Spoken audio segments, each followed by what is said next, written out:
Miongoni mwa vitu ambavyo vinamfanya Diamond Platnumz asichokwe ni kuwa versatile artist. Ana uwezo wa kufanya ngoma za genres tofauti na kwa ustadi wa hali ya juu. Verse yake kwenye hii ngoma ya mapiano inayokuja imewavutia na kuwachanganya mashabiki wengi sana.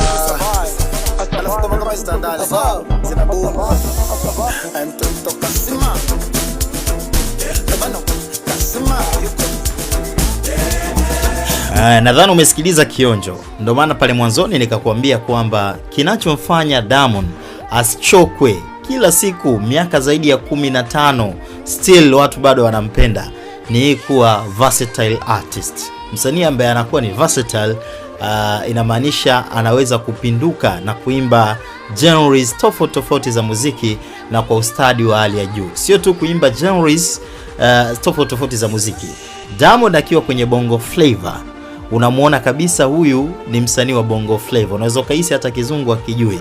Unaweza kaisi hata kuimba ngoma za afrobeats ajui kabisa.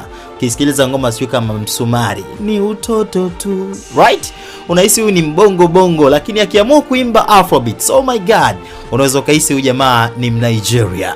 Kaangalie ngoma kama sijui Fine, Wonder, anapinduka kama Mnigeria kabisa. Akidumbukia kwenye mapiano anakuwa South Africa pure.